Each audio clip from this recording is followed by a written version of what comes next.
Good morning, and thank you for joining us here for live Impact News on 13 News Now Plus. My name is Eugene Daniel, and boy, do we have a jam-packed morning for you right now. Several live events underway across the country, starting with what you're seeing there to your left. That is a current protest and protesters and federal officials on site there in Minneapolis a day after a woman was shot and killed by an ICE officer. We have so much more on that, as that woman has direct ties to here in Hampton Roads.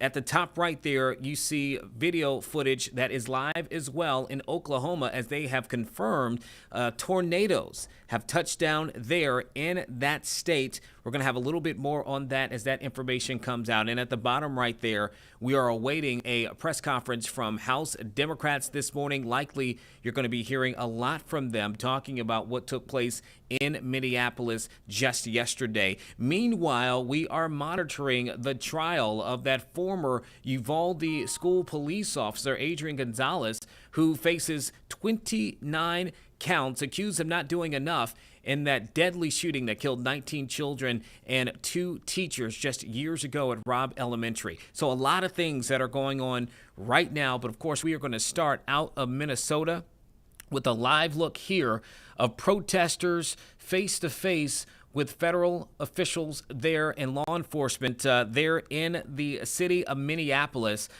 This a day after an ICE agent shot and killed a woman in Minneapolis yesterday. We know as of the last few hours that Minneapolis Public Schools has now said that classes are canceled today and for tomorrow out of an abundance of caution due to safety concerns related to activity in the city. Now, that woman who was shot and killed by ICE agents has ties right here to Norfolk, Virginia. The president of Old Dominion University confirms that 37-year-old Renee Macklin Good graduated from the school in 2020 as an English major.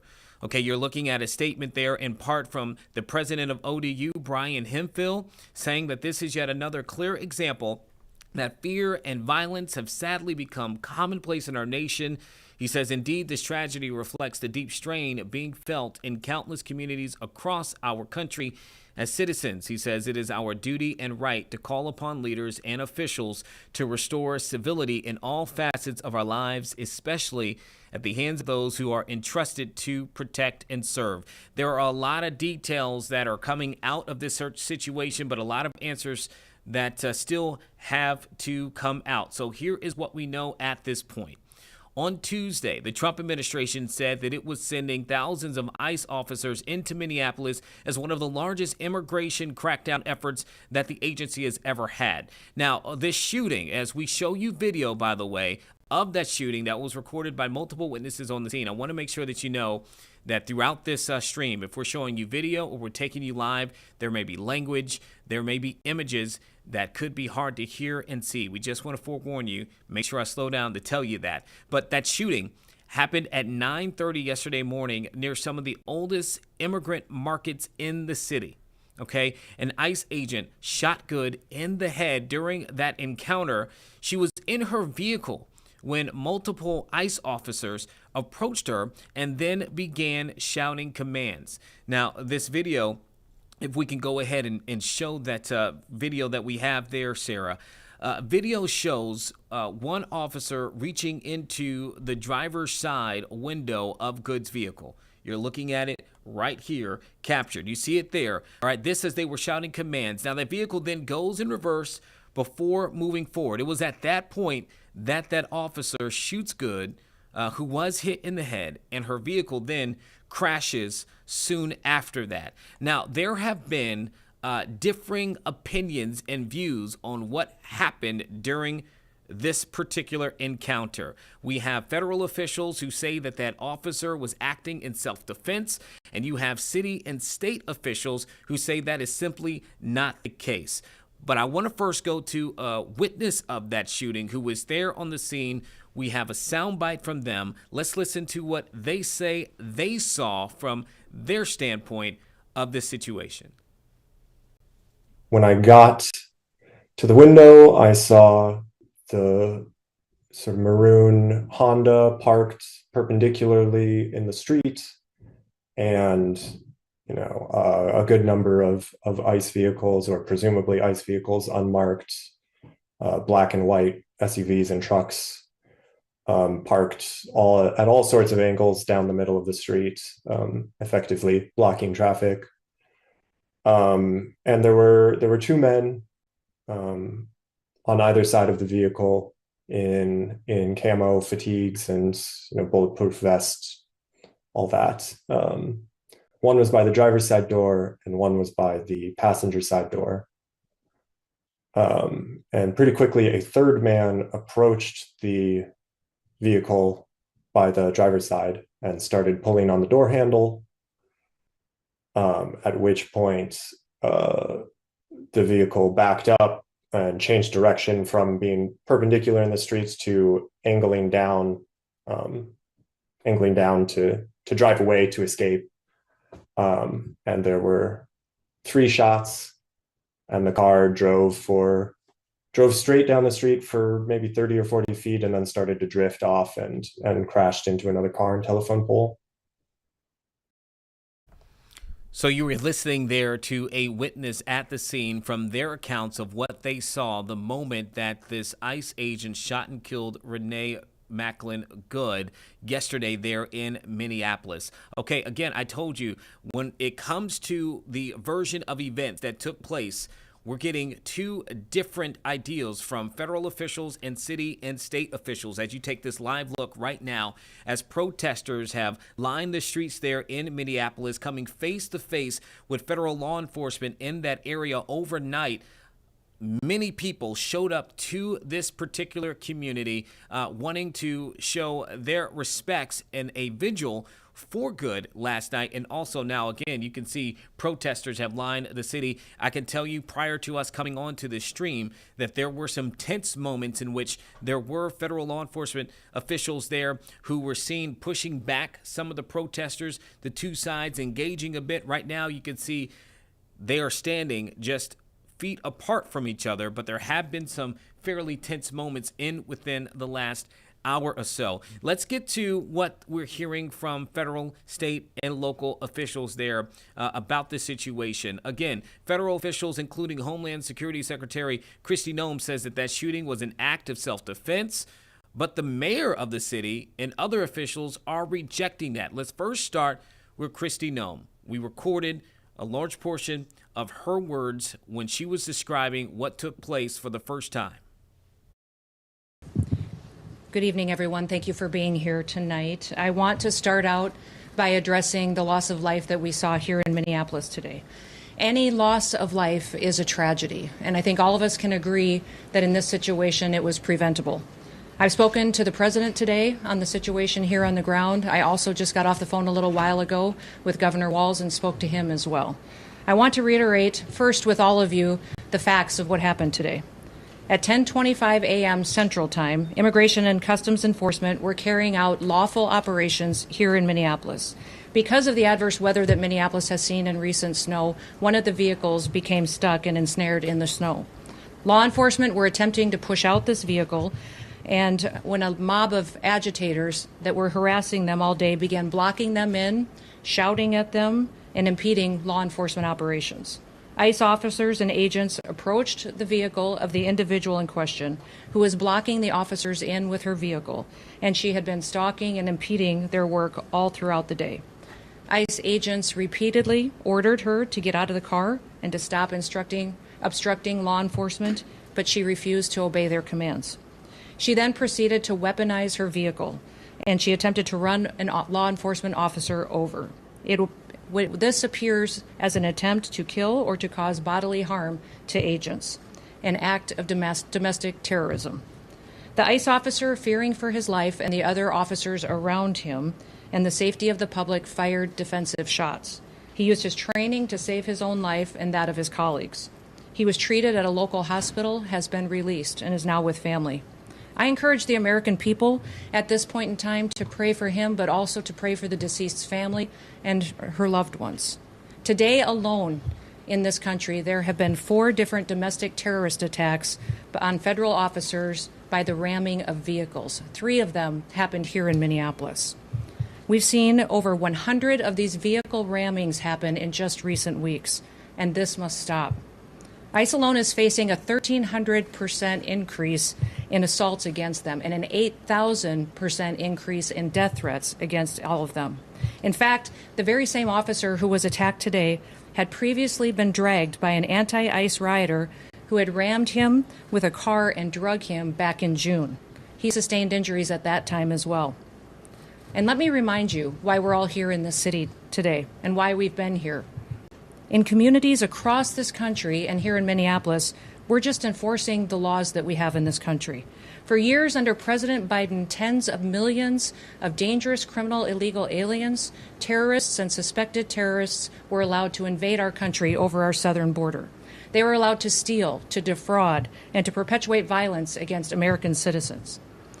Regardless of who your mayor or who your governor is, President Trump promised every single American that he would make America safe again. He promised every single American that he would work to protect them from dangerous criminals. Since Governor Walz has been in charge of Minnesota, we have seen homicides go up by over 50%. That's also during Mayor Frey's tenure as well. Since President Trump took office, Governor Walz has released over 470 violent criminals back onto the streets here in Minneapolis. He has another 680 of them still within his jurisdiction that he could give to us today to face the consequences for their crimes. Because Governor Walz and Mayor Frey refuse to protect Minnesotans, and instead they protect these criminals, that's why we are here. And we didn't just show up yesterday, we've always been here. But we're surging operations because of the dangerous situation we see in this country and because we're no longer going to allow illegal criminals to damage and harm, to kill, to sexually abuse, to proliferate drugs, and to steal American taxpayers' dollars. This state has faced unprecedented immigration fraud. It's seen unprecedented benefit fraud. Individuals were allowed to come into this country and set up fake companies and fake nonprofits and divert billions of dollars away from American citizens and those vulnerable citizens who truly needed the services from those programs. This city has burned before, and your mayor and your governor let it happen. President Trump is not going to let that happen. He and our federal law enforcement officers are here to bring peace and to bring public safety and to ensure that criminal activity is stopped and that people who perpetuate it will face consequences. Since we have been here in recent weeks, we have arrested over 1,500 criminals off of the streets. Our law enforcement has arrested murderers, known and suspected terrorists, child pedophiles, and other brutal criminals that were protected here in this city. We should all work together to protect our citizens. We should all protect the men and the women and the families who live here in Minneapolis, who live in Minnesota, and live throughout this entire country. I want to thank you for being here, and I want to thank you for focusing on the important work that our federal officers do and make sure that we're focused on the priorities of this country, and that's making sure that we're keeping people safe. With that, I'll take any questions that you may have. Secretary, no, Mayor Frey called the claims of self-defense BS. How do you respond to that? I say that he doesn't know what he's talking about. It's very clear that this individual was harassing and impeding law enforcement operations. Our officer followed his training, did exactly what he's been taught to do in that situation, and took actions to defend himself and defend his fellow law enforcement officers. Secretary, can you expand too on the agent's injuries? The president said that he's lucky to be alive. The officer was hit by the vehicle. She hit him. He went to the hospital. A doctor did treat him. He has been released, but he's going to spend some time with his family. Can you clarify whether he was sick before or after the gunshot was fired? I can't, but the FBI will continue the investigation and release more facts when it's appropriate. Secretary, no, has the agent been relieved of his duty, or can you give us any other insight? No, we're following the standard protocol procedures we do in situations like this. When there's an officer involved shooting, we make sure that we get the facts and that we are getting the statements from everybody involved and make sure that investigators are handling the decisions. Secretary, no, have ICE operations paused because of what happened today? No, we're still out on the streets doing our work to get dangerous criminals off of the streets of Minneapolis. Can you give us any insight into your conversation with the governor? You know, Tim and I have known each other for years. We served in Congress together. We both ran for governor the same year and have served as governor at the same times. So we were colleagues, and we discussed what happened here today. We have two very different viewpoints of it. I talked specifically about the fact that we have laws; they need to be enforced.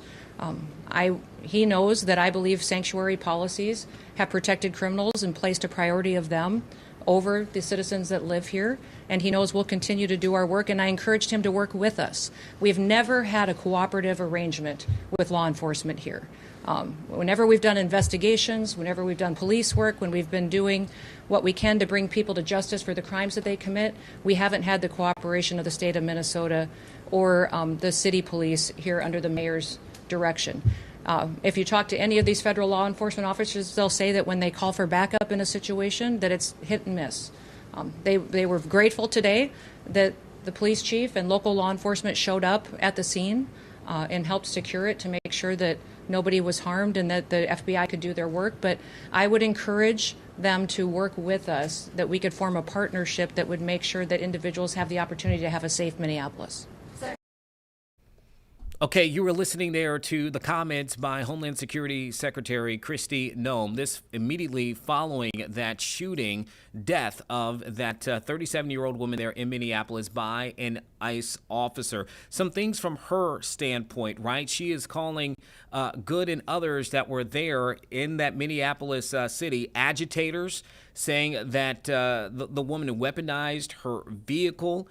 She says that the officer was following his training, acting in self-defense. She also claims that the officer was hit by the vehicle and then went to the hospital. Now, I mentioned those things because when we talk about the differing of opinions here between Kristi Noem and her detailing of events, and then we'll hear in a moment from the mayor of Minneapolis, Jacob Frey, he completely rejects those versions of events. And based upon what he says, the video shows. You mentioned her speak about Frey and about Governor Tim Walz criticizing them and how they have responded with crisis there within the city in past years. And she mentioned, if you heard her say, the city has burned before. Fairly sure there she is mentioning what took place after the murder of George Floyd, which, by the way, only happened a mile away from this situation just several years ago in 2020. With the backdrop of all of this, you heard a reporter ask, is ICE going to continue to do what it has been doing there in Minnesota? She says, yes, they're going to continue doing their work. What does that work look like? Again, on Tuesday, Homeland Security said that they were pushing 2,000 ICE agents into Minneapolis for this immigration enforcement effort, in which they have already, since the beginning of December, as you heard her say there, made 1,500 arrests there in the city. Okay, so that is from Kristi Noem's perspective of what's going on. Now let's turn over to city officials and the mayor there, where, again, very different. And before we play this, the mayor of Minneapolis was very passionate in his speech. There may be some language that if we cannot catch it to kind of mute it, we'll just apologize in advance. But just understand, we are going to try to mute it, but if we can't catch it, I want to give you a heads up. There's a lot of information that is swirling around right now, and we collectively are going to do everything possible to get to the bottom of this, to get justice, and to make sure that there is an investigation that is conducted in full. But what we do know is that a 37-year-old woman is dead and that she was shot by ICE. We've dreaded this moment since the early stages of this ICE presence in Minneapolis. Not only is this a concern that we've had internally, we've been talking about it. They are not here to cause safety in this city. What they are doing is not to provide safety in America. What they are doing is causing chaos and distrust. They're ripping families apart. They're sowing chaos on our streets, and in this case, quite literally killing people. So they are already trying to spin this as an action of self-defense. Having seen the video of myself, I want to tell everybody directly, that is bullshit. This was an agent recklessly using power that resulted in somebody dying, getting killed. As soon as it happened and we learned of the incident, we had several priorities. The first, of course, was to get the victim to the hospital and to get care as soon as possible. To the family, I'm so deeply sorry. There's nothing that I can say right now that's going to make you or your relatives or the friends of the victim feel any better. There were, I believe, 2 Minneapolis police officers that responded and were in the ambulance on the way to the hospital. The second was to get ICE off of the scene. There were dozens, if not hundreds, of ICE and federal officers that were there at the time. Having them there was only causing more chaos. Having them there was only making a difficult situation even more problematic, and one that, yes, they created themselves. There's little I can say, again, that'll make this situation better, but I do have a message for our community, for our city, and I have a message for ICE. To ICE,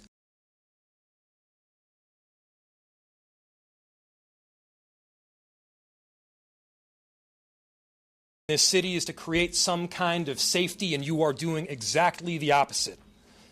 People are being hurt. Families are being ripped apart. Long-term Minneapolis residents that have contributed so greatly to our city, to our culture, to our economy are being terrorized, and now somebody is dead. That's on you. And it's also on you to leave. It's on you to make sure that further damage, further loss of life and injury is not done.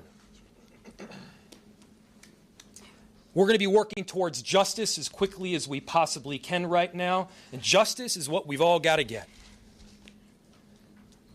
Next, a message to our community. Look, we all know that the agenda of this Trump administration is to create chaos. Let us respond right now with our best versions of self. This is a moment where all of us in Minneapolis and beyond, we can rise to the occasion. We can show them who we are. We can show them the kind of courage, bravery, love, and compassion that makes Minneapolis, Minneapolis, and that makes America, America. We are better than a bunch of ICE agents being deployed to cities around the country and ripping apart families and communities. We're better than that. And so we are going to meet that hate with love. We are going to meet that despair with hope. We are going to meet that injustice with constitutional justice ourselves. And we're going to make sure that in this very difficult moment, we do not take the bait that these ICE agents are trying to create and that the federal government, to be clear, wants.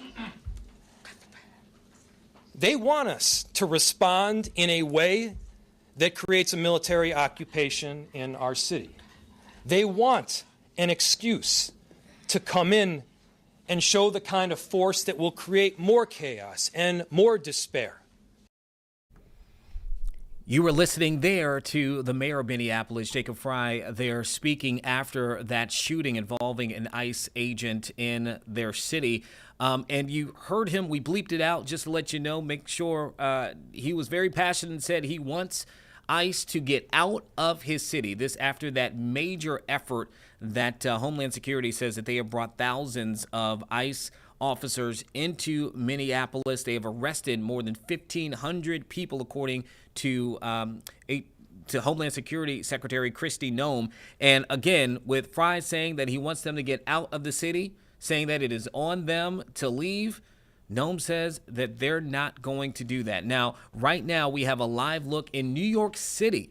This is a protest against ICE there. This after this shooting that took place in Minneapolis. So we are seeing protests across the country at this point. Again, they're in New York City.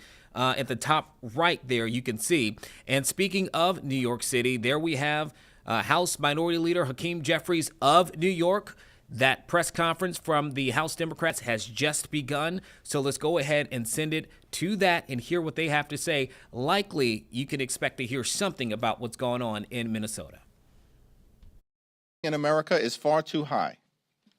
And from the very beginning of this Congress, House Democrats have said that we will work with our colleagues on the other side of the aisle in order to find bipartisan common ground. If our Republican colleagues are willing to focus on making life better for everyday Americans, which means addressing the affordability crisis in this country. The affordability crisis is not a hoax, it is very real. Despite what Donald Trump has had to say.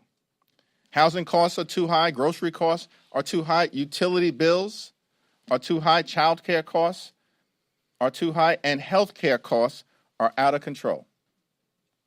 House Democrats, joined by Leader Schumer and Senate Democrats, have maintained from the very beginning that we were in this affordability fight until we win this affordability fight. And today, we have an opportunity to take a meaningful step forward to lower the high cost of living for everyday Americans, particularly as it relates to health care. But it's a battle that we will continue to wage on behalf of the American people. It's now my honor to yield to the highly distinguished leader of the Senate Democrats, Chuck Schumer. Thank you, Leader Jeffries, and thank you and House Democrats for their great work and what's happening on the floor today. I, too, want to just salute Steny Hoyer for an amazing, productive career. He will be missed.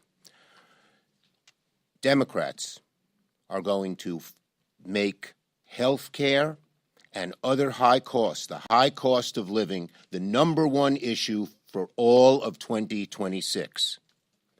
The average American family, there are millions of them discussing this right now. How are we going to pay the bills? Do I have to put aside? What am I going to do with the higher bills that I'm facing? And everyday Americans are saying to their elected officials, do something about it. Unfortunately, our Republican friends have stood in the way of doing something about it, whether it's electric costs, health care costs, housing costs, tariffs, you name it. Yesterday, we Democrats in the Senate had a great forum to talk about housing costs. And then weeks ahead, we'll be talking about the cost of groceries and the cost of electricity, the cost of goods that tariffs have increased, the cost of child care. And we will be relentless on focusing on this issue. Relentless. This is what the American people are demanding of us. And here the Republicans are in their bubble. The contrast of what's going on today in the House and the Senate is glaring. In the House, led by Leader Jeffries, Democrats are trying to extend the credits for 3 years to reduce health care costs. In the Senate, we Democrats are fighting to prevent military adventurism in Venezuela and other countries and endless wars. Donald Trump said last night in his interview with the New York Times it could take years to solve the problem in Venezuela. That is not what Americans want. So Democrats in the House and Senate are focusing on lowering your costs, dealing with affordability. Republicans, led by Donald Trump,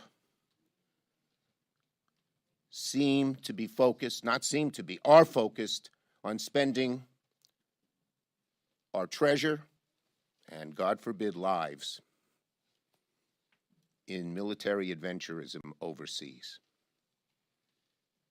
Again, we are focused on lowering people's costs. We believe that's what the American people want us to do. And I hope today there will be more Republicans joining this leader And if Republicans in the Senate should listen to the American people, stop this military adventurism by voting for the War Powers Act, which could stop future actions in Venezuela without congressional approval. Thank you, Leader Schumer. Thank you, Mr. Leaders. In terms of the ACA, do you believe that a bipartisan deal is in reach in the Senate? And for the millions of people who are enrolled in the ACA, should they have confidence that these credits will actually be extended? Well, it's important to take a step forward today, a meaningful step, which is being done in a bipartisan way. Every single House Democrat, joined by a handful of our Republican colleagues, and we're thankful for the bipartisan partnership that is underway. We have to get that done.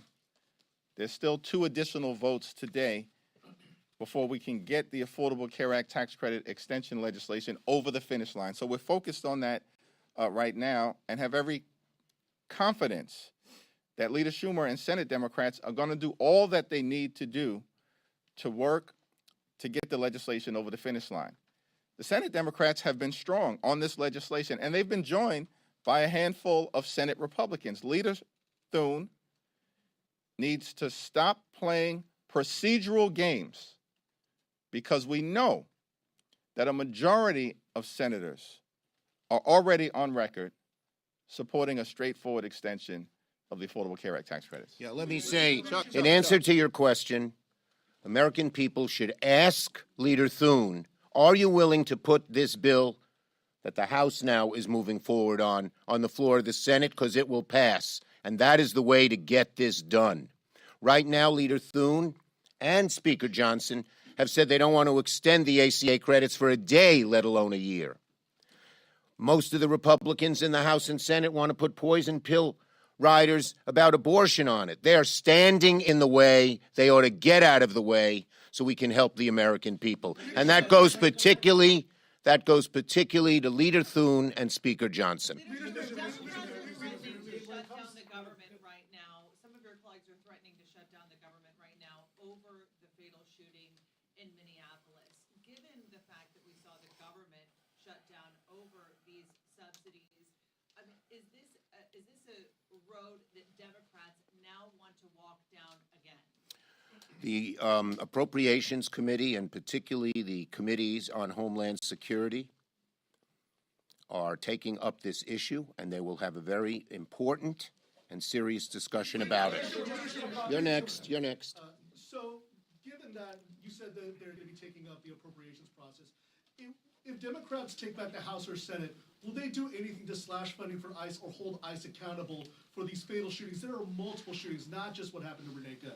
Let me first say that the killing of Renee Nicole Good was an abomination, a disgrace.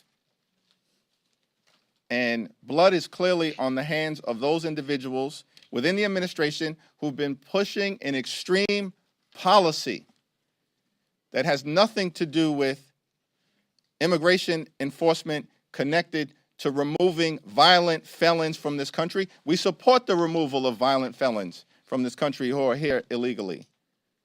But that's not what this administration has been doing under the so-called leadership of Kristi Noem, who's a stone-cold liar. There's no evidence at all that this was a justified shooting. So let's deal with the tragedy right now. She hasn't even been buried.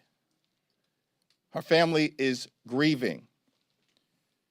She was a single mom and an American citizen. And we all are outraged by what took place in Minneapolis, and we will respond decisively. It is. Sorry. Go ahead. Go ahead. And I just want to, I watched the video. You felt like your stomach was being punched. Looking at the video, there seemed no justification for what these agents did. There needs to be a full investigation at the federal level, although I have little faith in the FBI at doing a fair investigation, or DHS, but at the local level as well. Yeah, go ahead. Yes, go ahead. Yeah. And I'd like to hear from both of you on this. So obviously both of you have supported a 3-year extension of the Obamacare tax credit. That's in the bill that's probably going to pass today. If this goes over to the Senate and they come up with something that tapers that down, or is an off-ramp or something short of that? Is that something that you guys Look, they are in a total pretzel knot. They don't support an extension a single day of the ACA tax credits, which is the number one thing to reduce costs immediately. There's more to be done. But they don't even support that. The vast majority of them, even when Trump said he might look at some change in abortion, said no, no, no. So they've got to get their act together, and they don't have it right now. Leader Schumer is exactly right. The Republicans need to get their act together in terms of their leadership. These are people who are supporting military adventurism, billions of dollars being spent in South America and in other parts of the world. Yet Republican leaders in the House and the Senate are not willing to spend a dime to keep health care affordable for the American people. Donald Trump promised to lower costs on day one of his presidency. Costs aren't going down, they've gone up. And so it's an all-hands-on-deck effort that Democrats are committed to make sure we lower the high cost of living. And our objective right now— Let them come up with an idea and a plan. They don't have it. Our objective right now is to pass the bill in the House, and then we'll send it over to the Senate, and we'll see what Republicans are willing to do to keep their word that they promised to lower the high cost of living in America. Okay, last Last question. I question. got to go over, and we have at 11 o'clock, we have the War Powers Act. Speaking of that, what is your expectation regarding the vote? And if it does not get a simple majority, what is your expectation or plan for oversight of military action? Well, first, we were 2 votes short last time, and there are Republicans. Republicans should step up to the plate. Many of them privately in their conversations know how disastrous this is. Made even worse last night when Trump admitted this will take years. He doesn't even know how long. This kind of military adventurism, this kind of spending treasure and possibly lives in an endless war. American people don't want that, and Republicans should be held accountable. We hope a few of them. The bottom line is we demand that they vote with us, and the American people are watching. Thank you, everyone. Thank you.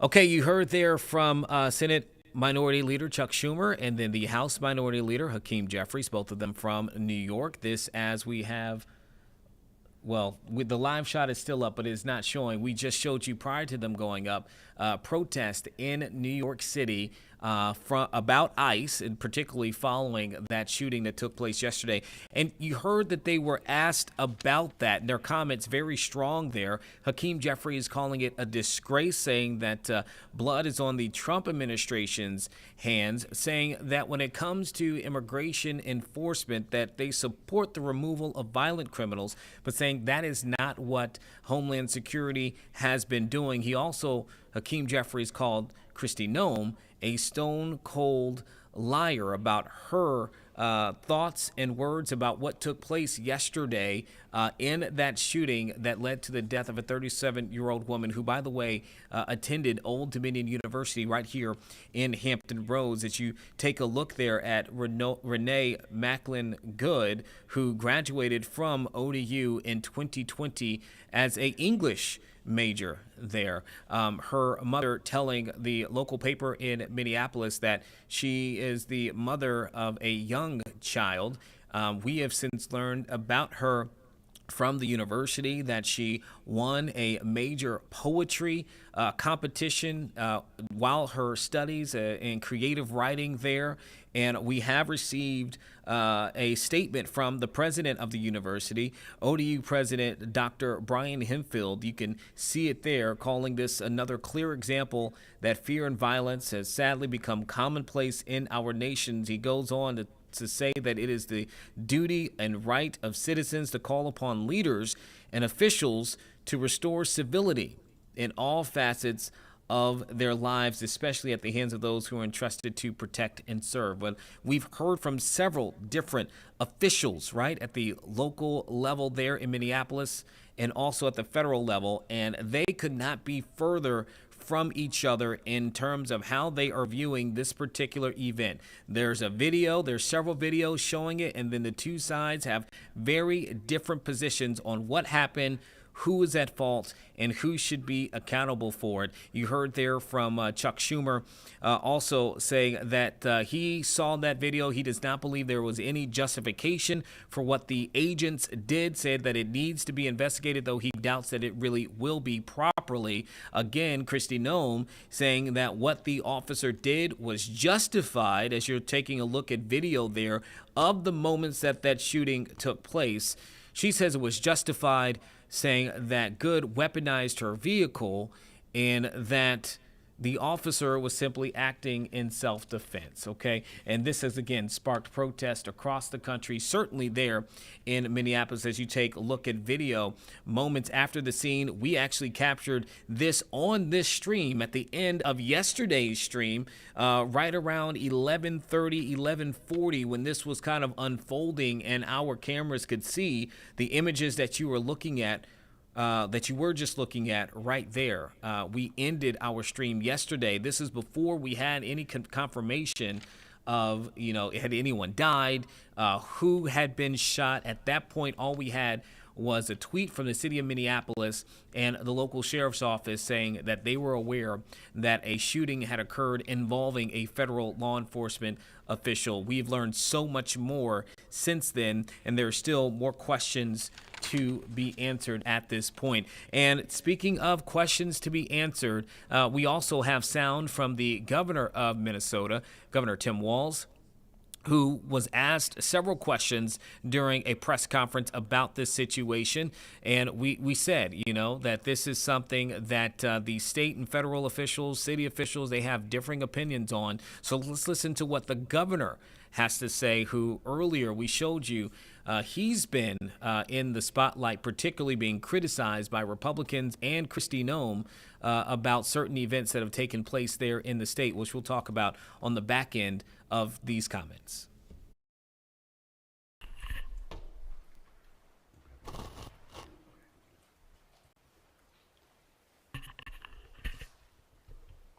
Good afternoon. Today I'm joined by Department of Public Safety Commissioner Bob Jacobson, Colonel Schaefer of the Minnesota National Guard, and Colonel Bogojevic of the Minnesota State Patrol.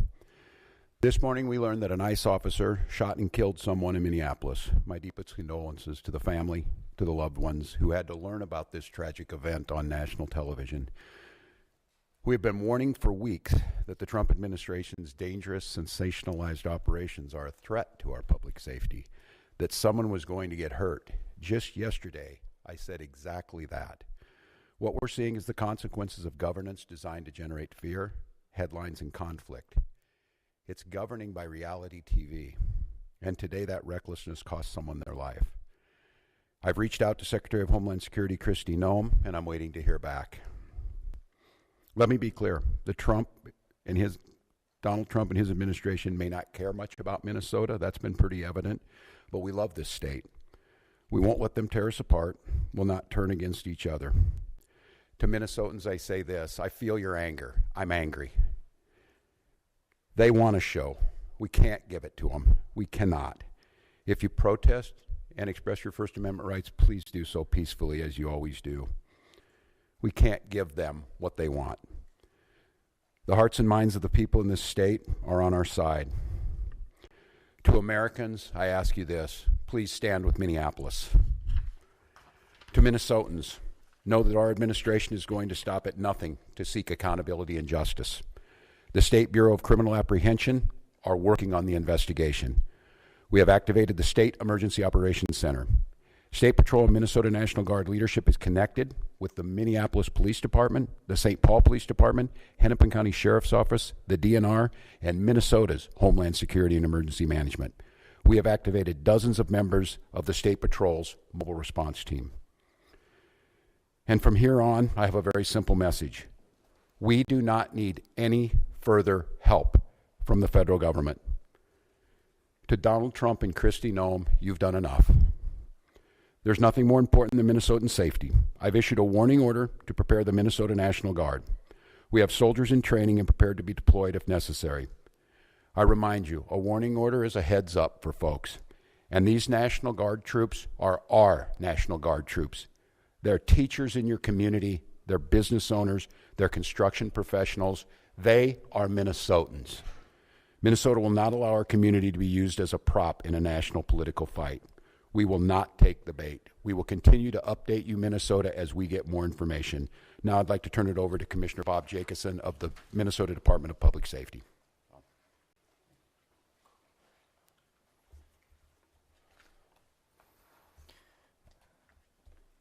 Thank you, Governor.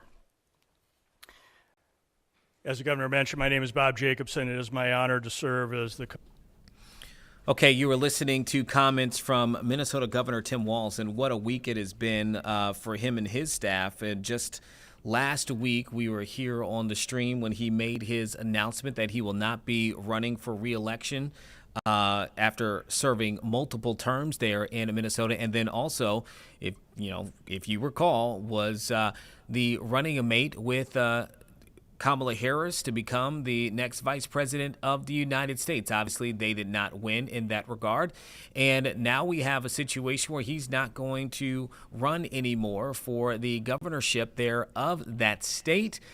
This as a major scandal of fraud, pandemic fraud that surfacing multi-million dollars, leading to dozens of arrests and convictions there for daycare services has taken place and unfolded there in the state of Minnesota. And then many people, particularly those in the Republican side, have pointed the finger at Governor Walz, saying that he and his team and officials there in the state should have done a better job in making sure that that money was not fraudulently taken, and that they are responsible ultimately for what took place there in Minnesota in that massive fraud scheme. There was a hearing just yesterday as this situation in Minnesota was unfolding, where you had state representatives from Minnesota who were in before congressional leaders for the Congressional Oversight Committee, answering questions and issuing their complaints about how things went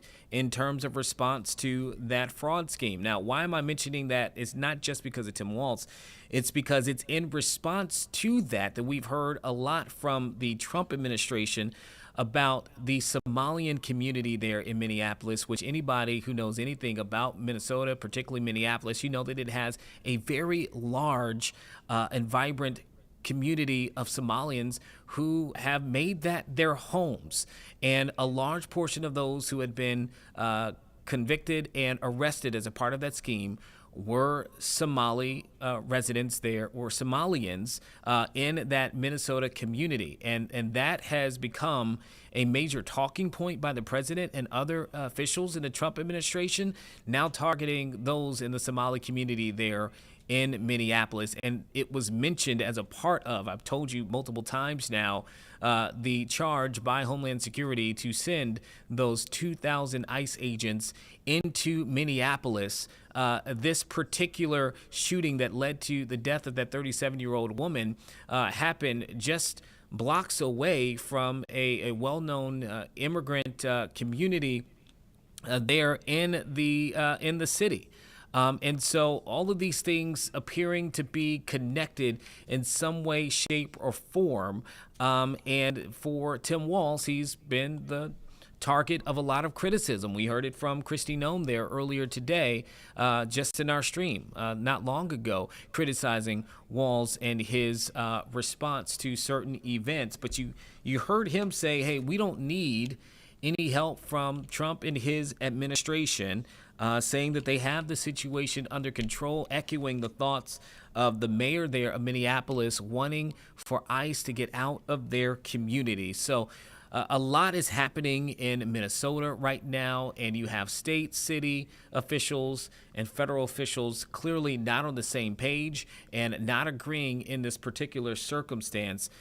It's going to continue to be something that we follow and monitor as we learn more information about that situation. But as of now, we, again, can confirm that the woman who died in that shooting, 37-year-old Renee Macklin Good, she graduated from right here in Norfolk, Virginia, of Old Dominion University. Getting another look at her there, graduating as an English major. Again, as I told you before, her mother telling the Minnesota Star Tribune that she had a 6-year-old as well. So we're going to continue to follow that here in Norfolk, but obviously you'll get a lot of coverage that happens throughout the country as well. Let's see now at this point, Sarah. We got a few things that are happening. I'll go with this before we go to our next thing. You heard there from Chuck Schumer and Hakeem Jeffries on multiple points. They were talking about affordability. They were talking about health care, particularly with the tax credits with the ACA. We are still expecting some kind of vote to take place this month, although we don't know when. You also heard about a war powers resolution that is actually being pushed from our own senator here in Virginia, Senator Tim Kaine. A vote is expected some point today on that war powers resolution, which would essentially limit President Trump and the administration, his ability to conduct further attacks against Venezuela. It would require the president to get congressional approval before striking again. And if you recall, back in November, there was a similar vote that was taken up.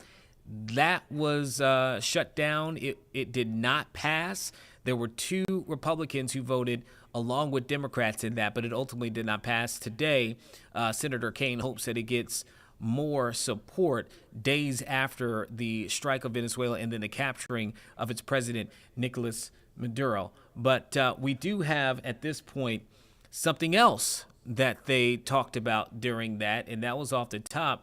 And that was talking about now outgoing Steny Hoyer has said that he is going to be retiring. The representative from Maryland said that he is no longer going to be in that seat. He's going to retire at the conclusion of his term.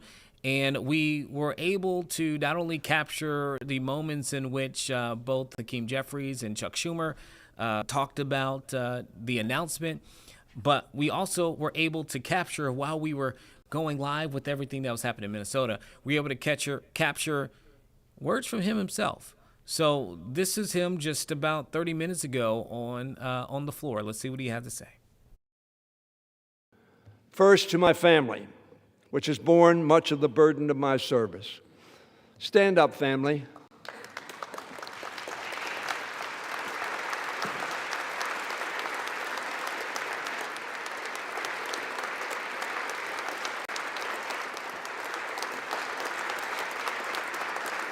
Thank you so much. My late wife, Judy, who died too young and gave so much. My beloved daughters, Susan, Stephanie, and Ann, who paid a price for Dad's absences. To my grandchildren and great-grandchildren, for giving me great joy.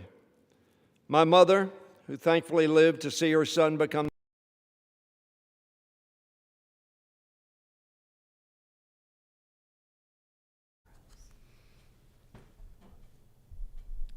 Okay, give us 1 second. It just sometimes this happens with our tech on our side. We just got to refresh the clip and bring it back in. So let's see if we can start that back up one more time. Again, Steny Hoyer announces his retirement, the longest serving Democrat in the House, okay, out of Maryland. Let's see if we can cue that up one more time and get it to go through.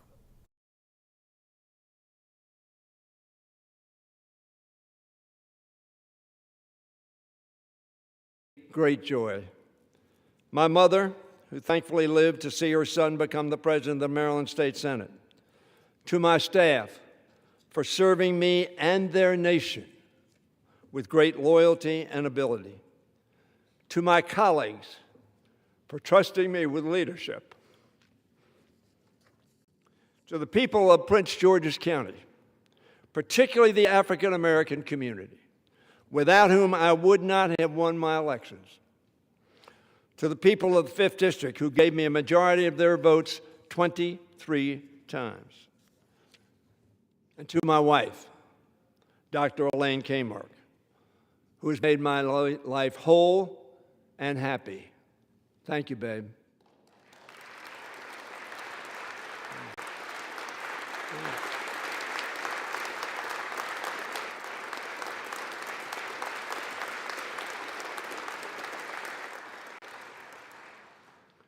And to God for sending me down this road so many years ago that I call the road to Damascus.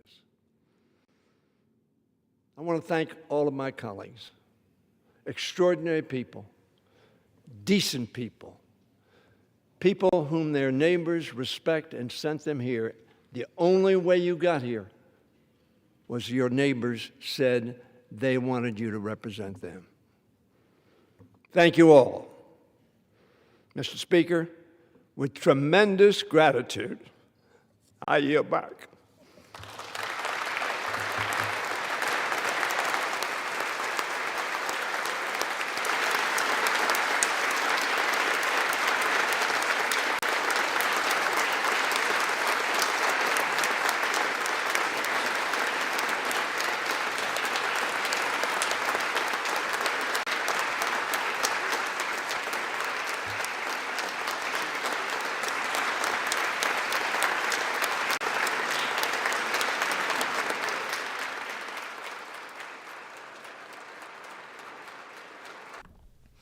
And there you can watch it there. We can still pull it up, Sarah. That's okay. We'll watch the moments in which Hoyer was able to hug and shake the hands of his colleagues there in Washington, D.C. The Maryland representative is the longest-serving Democrat in the House, more than 4 decades. 2 times the majority leader there under, at that point, Nancy Pelosi, who was the Speaker of the House. And so you can see here, beloved by his colleagues, and you were able to hear a little bit of those sentiments, again, from House Minority Leader Hakeem Jeffries and Senator Chuck Schumer as well earlier today when we took them live during their press conference. So a big, big announcement. You heard him choke up there at the end. You can tell how important this is. This job has been for him at 86 years old, having held his seat since he won a special election in 1981. There he is, Representatives Steny Hoyer, the Democrat out of Maryland, announcing his retirement. He will not seek re-election. Okay, we wanted to show you those moments there. We are following a few different things happening as we speak right now. It looks like there's an announcement coming out of New York City by the governor there, Hochul. That is, I believe, into child care alongside the mayor of New York, the new mayor of New York, Zohran Mamdani. We're also looking at the makings of a press conference from Homeland Security Secretary Kristi Noem. We talked about her a lot this morning. It has not been made clear exactly what this is going to be, but as you can tell, there's going to be some form of announcement, you can imagine, about an operation there. That, too, is taking place in New York City. We're also monitoring, just watching. At some point we have time, we'll go into it. The trial is still underway right now in Texas. This over that former Uvalde school police officer, Adrian Gonzalez, who faces dozens of counts, accused of not acting soon enough and doing enough to respond to that horrific, deadly shooting at Robb Elementary School just years ago that resulted in the deaths of 19 children and 2 teachers. Law enforcement on that day took more than an hour, 77 minutes, to respond to the teenage gunman inside of that school. Gonzalez, who has pleaded not guilty, says that he is being used as a scapegoat. And just within the last 24 hours or so, their attempt at a mistrial failed. And so this trial is ongoing. You can see the former police officer there, who is sitting quietly as attorneys argue his case and prosecutors argue theirs. Okay, but one thing we are going to talk about right now is out of Oklahoma, and this just hours after it appears that a tornado did touch down in parts of the state. Okay, according to our ABC affiliate there in Oklahoma, you can see video here momentarily from a portion of the area where this tornado hit. A radar at 7:30 this morning confirmed tornado debris near a portion of the state near North 4th Street east of Highway 77. You're seeing there, we recorded this video ourselves right before the start of the stream here. The emergency manager in that area also confirmed that there were some power outages that had taken place as poles had been knocked down. You can see there's police in this particular area, and if we continue to play the video, there are other building structures that we see that have already that were affected.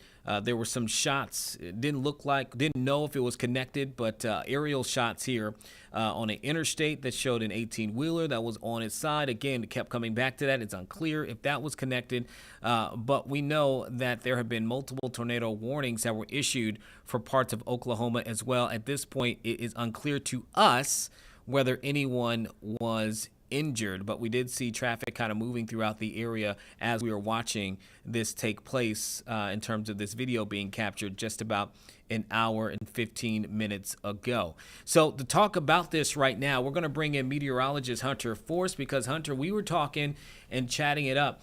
Obviously, the system has had an impact there in Oklahoma, but you're telling me that remnants of this system could even make its way to Hampton Roads, though we're not expecting to see any tornadoes. Yeah, that's absolutely right, Eugene. We're going to see the system pushing in our direction as we head into the next couple of days, which could bring us a few scattered showers. But other than that, that's really about it. The bulk of the severe weather is going to be staying around Oklahoma, eventually moving off towards the east as we head into the next couple of days. There could be some more severe weather through portions of the south heading into tomorrow and Saturday as well. But for us here in Hampton Roads, not expecting much in the way of severe weather. But we could hear, a rumble of thunder or two Saturday morning. But other than that, we're not expecting more like what we were seeing there in Oklahoma. But right now, there is a tornado watch out for the northeast portion of the state,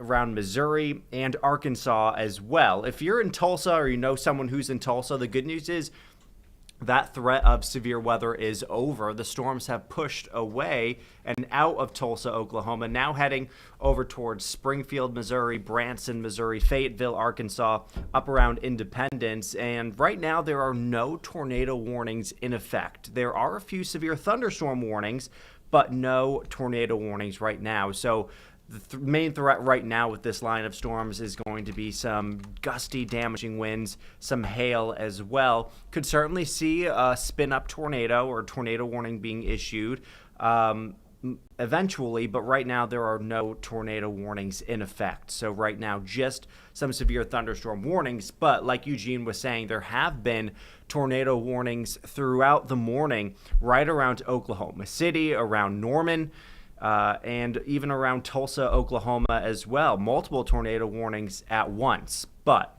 right now, no tornado warnings are in effect. And as we zoom out here, you'll notice it's a pretty big system bringing some rain and severe thunderstorms down around Oklahoma into Missouri and Kansas as well.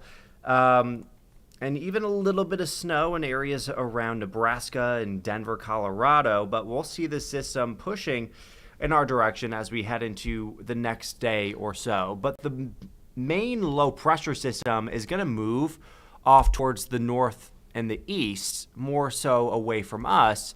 We're going to see cold front kind of approaching, heading into Friday night and Saturday. That could give us a few isolated showers, maybe a thunderstorm or two, and then we're going to see kind of another low pressure forming and bringing us more rain heading into Sunday morning. But other than that, after that, that's when we're going to see some cooler weather making its way into the region. But for today, we're seeing beautiful conditions. It was a great start to the day. It was much cooler than yesterday, but I mean, take a live look there at the ocean front under Thompson Creek Window Company Skyview. It is a really nice morning. We're in the mid to upper 50s. It's already 53 in Norfolk, which is 2 degrees above our average high for this time of year and it's only 11 o'clock. But compare that to yesterday, we're 12 degrees cooler. So we're about 10 degrees cooler in Virginia Beach, 9 degrees cooler in Newport News, but we're still in the mid to even upper 50s. So it's still a really nice January morning out there. And as we head into the afternoon, we'll see temperatures in the mid to even upper 50s for some of us, low 60s, especially in areas further inland. So it's going to be a really nice day. Let me reload that graphic so it looks a little bit better. There we go. So it's really sunny out there right now. We're seeing blue skies across the area, but we are going to see an increase in cloud cover later into this afternoon and evening. But overall, things should be looking really, really nice. And if you have any evening plans, weather going to be staying nice and dry. But as we take a look at tomorrow, Friday, yeah, we are back into the 70s. You'll love to see it. Winds out of the southwest at about 10 to 15 miles per hour, so we're going to be well above average. Again, could see a few isolated showers heading into Friday night and Saturday morning. But even on Saturday, it's going to be another warm day as well. As we take a peek at the weekend, 72 degrees, isolated showers, even waking up Saturday morning in the upper 50s. So our low getting into Saturday morning is going to be warmer than our average high for this time of year. And then we'll be right around 60 degrees on Sunday, but that 60 degrees will be in the morning as a cold front swings on by, and then we will see our temperatures dropping throughout the day. So even as we get into the afternoon, it'll be cooler than 60 degrees. We'll be right around 50 degrees, and then we keep dropping, and then by Monday afternoon, we're only in the mid-40s, unfortunately. Or fortunately, if you like, the cooler temperatures. But if you like the 70s, tomorrow, Saturday, is the day to enjoy it. Get outside. I know there may be a few hit or miss showers, especially Saturday morning. So you may just, want to keep watching the radar if you want to get out and enjoy it, which you certainly will be able to. There's going to be plenty of dry periods throughout the next couple of days. But as we time it out here on our Futurecast throughout the day today, you'll notice that increase in cloud cover. We drop into the mid to upper 40s later this evening. And then heading into our Friday morning, it's a pretty nice start to the day, similar to what we experienced this morning in the mid to low 40s to upper 30s. But we get much warmer by the afternoon as those winds switch more out of the south and west. We're in the upper 60s to lower 70s. So if you have any Friday lunch plans, 3 o'clock, 68 degrees there in Norfolk, 69 in Elizabeth City, we're dry, but you'll notice showers off towards the west. And then heading into Friday evening, that's when we'll see a few showers starting to try and push into the region. But it's still really warm. Some of those lingering into our Saturday morning. Here we are at 6:30. You'll notice a few of those showers. We're in the upper 50s to right around 60 degrees. By mid to late morning into the afternoon, the bulk of the heaviest of rain stays off to the north. So if you're heading out to lunch on Saturday, you could be running into some nice drier conditions. It'll be cloudy, but if you're heading off towards the north, or you're going out west, that's when you'll run into those heavier showers. But we still, again, heading into the late afternoon and evening, we'll still see a few of those isolated showers into the south side in eastern North Carolina. But again, the bulk of the heaviest of rain off to the north. But even Saturday night, this is 9:30, mid to upper 60s. I mean, it's going to be feeling really, really nice. Now, in terms of rainfall, you'll notice could pick up maybe a quarter to a half an inch from the state line into the south side, and then a little bit more the further north you go. So could pick up maybe, a half an inch to an inch in Tappahannock, Richmond, and Newport News. But as we take a look here at the 7-day forecast, just some really nice weather for the next couple of days. We're in the mid-50s today, and then a few showers Friday night into Saturday, but still really warm. Dry periods will be there, so you could be outside and enjoy the warmer weather. And then we're back into the mid-40s by Monday. Hunter, thank you so much, man, for breaking it in. Normally, I would have so much more to talk to you about right now, but we got some breaking news coming in at the moment. Yeah. This regarding your health. We just got this from multiple hospital systems here in the Hampton Roads area because of the surging flu activity that's taking place not only here in Hampton Roads but across the country, but particularly here within our area. Area health systems have now announced that they are requiring patients with respiratory symptoms, that includes coughing, sneezing, or fever, to wear a mask upon arrival at any care setting. Okay, so the ones who are signed on to this, we have Bon Secours, Children's Hospital of the King's Daughter, Chesapeake Regional, Riverside Health, and Sentara, all a part of this immediate release that we have now received. This, as we have been reporting, flu activity, respiratory illnesses, the number of people who have been showing up into hospitals for those issues has been on the rise here. Of course, we know that it is flu season, but we have seen a above average and elevated flu activity here within the last few weeks, particularly since the holiday season started as well. So according to this release that we just got, this and other infection prevention measures in these care settings, they're calling it critical so that they can protect patients, visitors, and of course also the healthcare staff from the spread of flu, COVID-19, and RSV, okay? And they also want to emphasize that the local health systems want anyone who has those symptoms not to delay seeking medical care.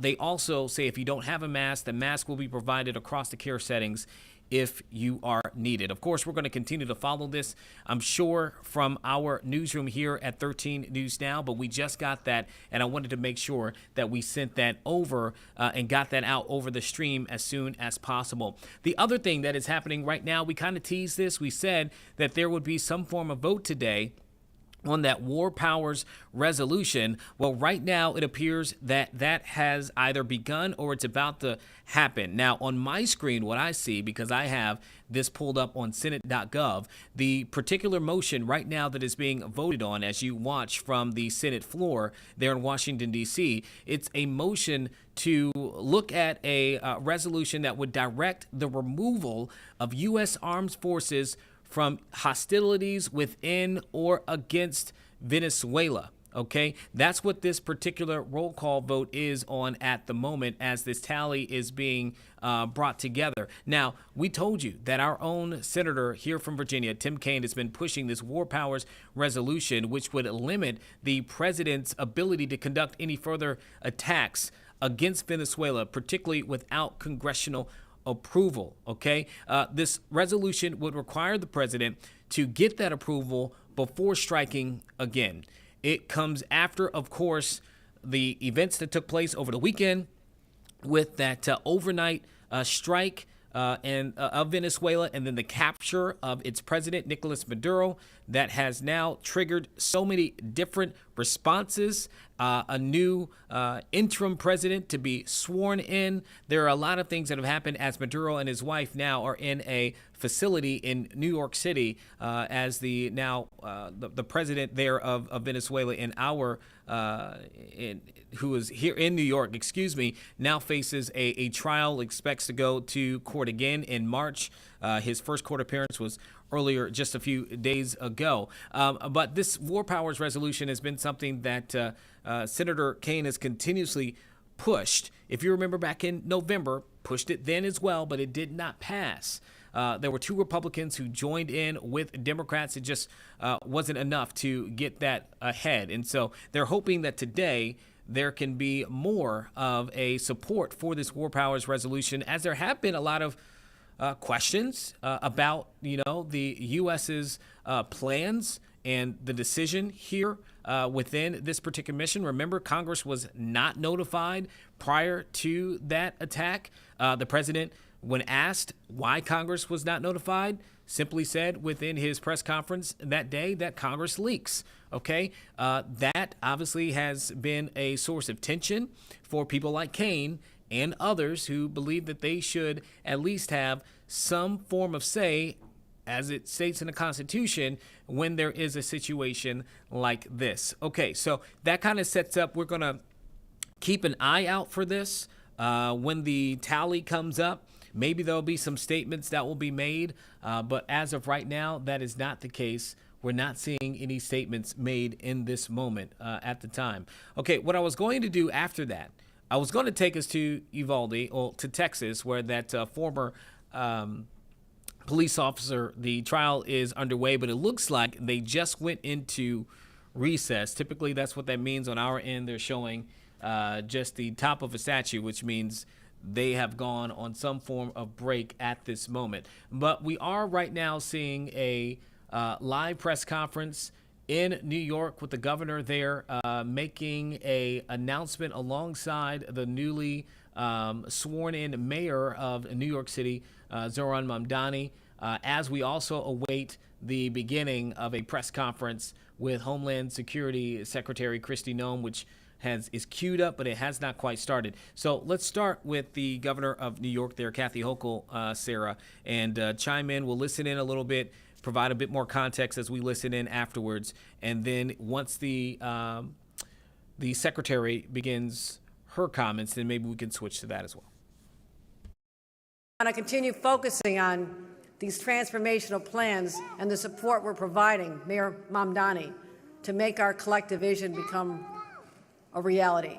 So this is how we thrive. This is how we make life better.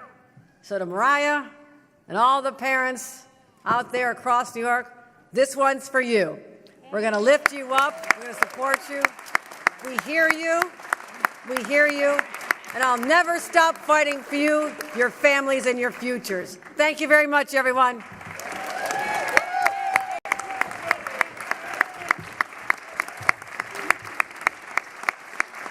Thank you. Thank you. Let me welcome Mayor Mamdani, someone who's also a big dreamer, but also knows the dreams can get you this far. But now it's about the implementation, it's the execution, and it's the follow-through. So that's the difference. People can espouse great thoughts, so many have come and gone in our halls of government for a long time. But you're looking at someone who wants to get things done, and I will be a willing partner to that. Ladies and gentlemen, our mayor.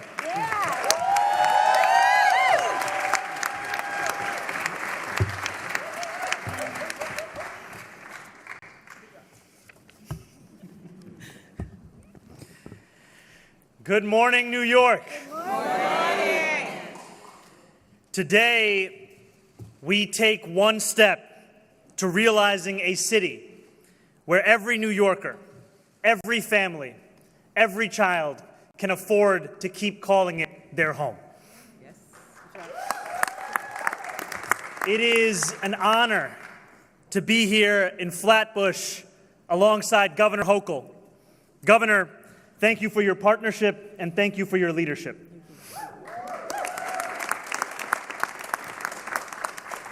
And I want to say thank you to the incredible organizers, advocates, elected officials that we have here at every single level of government who have willed this day into existence. Truly, thank you to all of you. To those who doubt the power of the people to make their own destiny, to the cynics who insist that politics is too broken to deliver meaningful change, to those who think that the promises of a campaign cannot survive once confronted with the realities of government, today is your answer. This is a day that so many believed would never come, but it is a day that working people across our city have delivered through the sheer power of their hard work and their unwavering belief that a better future was indeed within their grasp. We stand here today because of the millions of phone numbers that were dialed, conversations had, voicemails left, each of them a New Yorker speaking to another New Yorker, each of them making the case for a future that working people could in fact afford. And we stand here today because of the untold stairs climbed and doors knocked by volunteers who encouraged neighbors they had never met to imagine a New York where a dignified life was in fact possible. And we stand here today because of the young New Yorkers who were no longer willing to accept that the joy of beginning a family had to be paired with the heartbreak of moving away from a city that they had always loved. In short, my friends, we stand here today because of a movement brave enough to make a promise and even braver to know that it can fulfill it. Today, that movement, that fight, that New York has won. And if this moment, where I stand alongside our governor, marks the dawn of a new day, we know that it does so because New Yorkers have lifted it themselves. With their own hands, their refusal to accept that government could not deliver the change that they knew was possible. And that new day will cast a light across our city. It will be felt by millions of New Yorkers, by Mariah in this room, and by so many others across every single part of the city that we call home. It will be felt not only when we make pre-K truly universal, but expand this care to include all 2- and 3-year-olds across this city. As the governor said, we will deliver to care by working in partnership with child care providers, especially home-based providers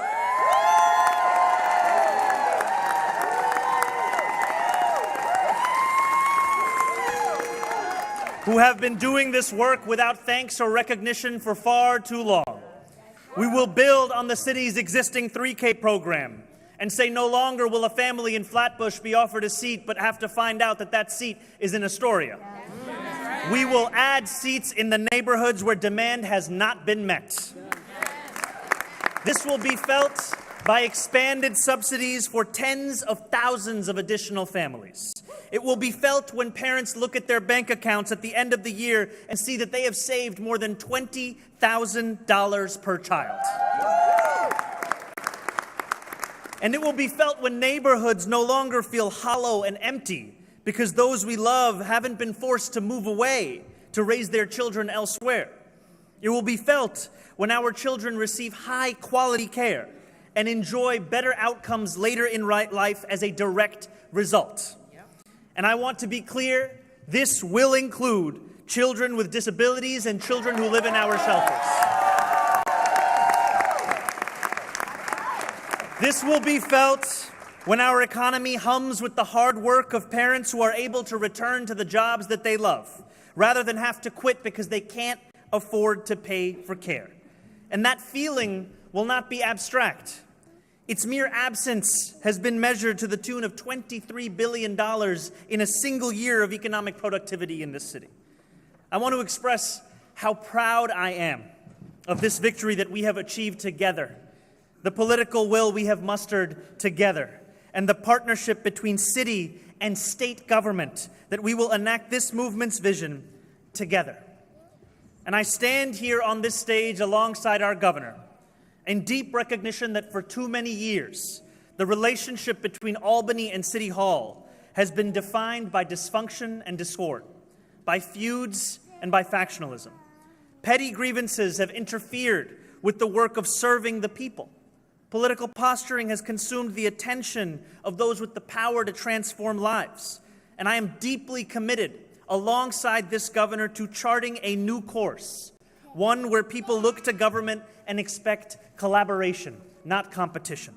And I am deeply grateful to count Governor Hochul as a partner in this work.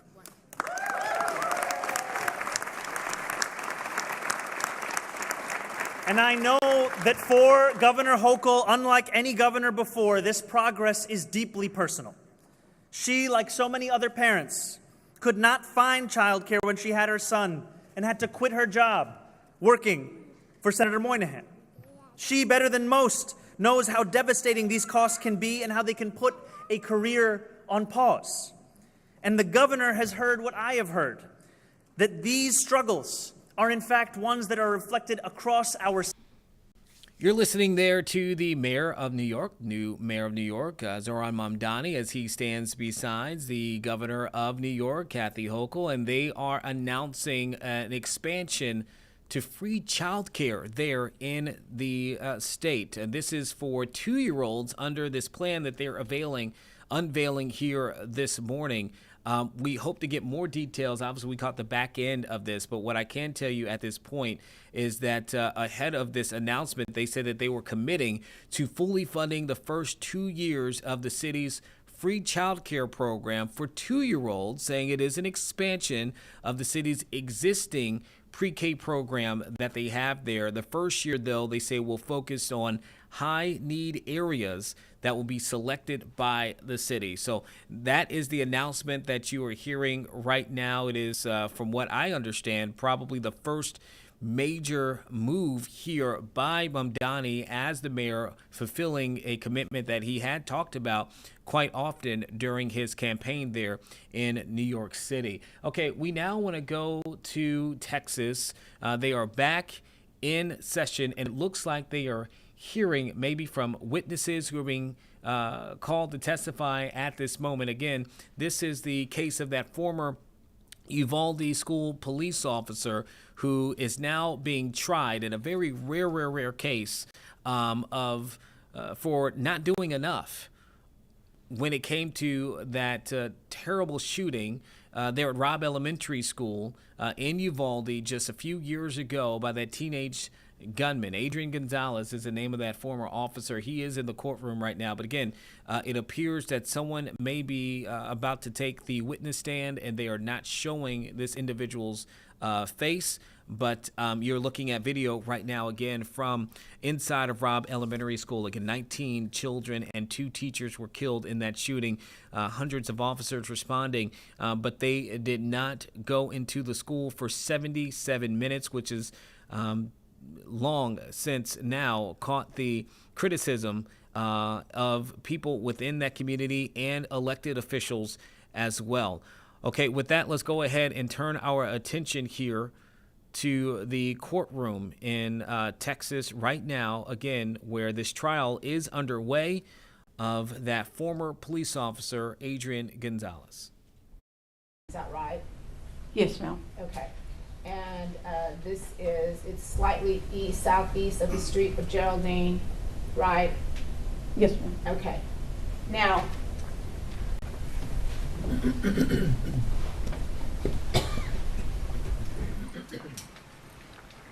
had you previously been trained as far as a lockdown with the Uvalde CISD? No, ma'am. Okay. Did you know what to do as far as what you're supposed to do in a lockdown situation? Yes, ma'am. Okay. And for the jury, can you explain what that is? Because I am in a classroom, turn off the lights and lock my door. Okay. Now, are you still employed with the Uvalde Independent School District? No, ma'am. Okay. Now, I'm going to take you back to May 24th of 2022. What time did you arrive at school that day? Approximately about 7:30 in the morning. Okay. And is that the time that you usually arrived on campus? No, ma'am. Okay. So why did you arrive early that day? My grandson attended Robb Elementary that year, and they had award ceremony. So I arrived early so I could be there for his ceremony. Okay. And what grade was your grandson in? He was in the 2nd grade. Okay. And approximately when did his award ceremony end that day? I'm going to say maybe about 9:30. Okay. And what were your plans for the rest of that morning? Every other morning that I would have to show up to work, I was always at another campus. Mm-hmm. And that morning I wasn't scheduled to go anywhere else. So I stayed there, and I began to plan the celebration for my students for the next day. So I went to my classroom to prepare. Okay. And this celebration, what kind of celebration was it?